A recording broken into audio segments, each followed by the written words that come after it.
தமிழ்நாட்டுல இருக்க காவேரி ஆற்றின் மேல இன்னைக்கும் உறுதியா நிற்கும் ஒரு பொறியியல் அதிசயம்னா அதுதான் நம்ம கல்லணை. உலகத்துல இருக்கிற பழமையான நீர்ப்பாசன அணைகள்ல ஒன்றான கல்லணை 2000 வருஷத்துக்கு முன்னாடி சிமெண்ட் இல்லாம வெறும் பெரிய கல்ல வச்சு மட்டும் கட்டப்பட்டது.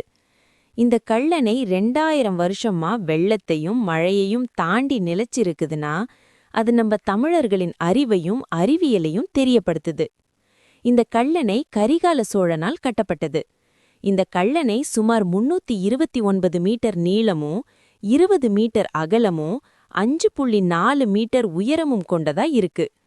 இந்த கல்லணை திருச்சிராப்பள்ளி மாவட்டத்திலிருந்து சுமார் 15 கிலோமீட்டர் தள்ளி உள்ள தஞ்சாவூர் மாவட்டம் பூதலூர் வட்டத்துல தேகூர் கிராமத்துல இருக்கு. இந்த அணையின் மூலமா தஞ்சாவூர் பகுதி வளமான விவசாய நிலமாக மாறியிருக்கு.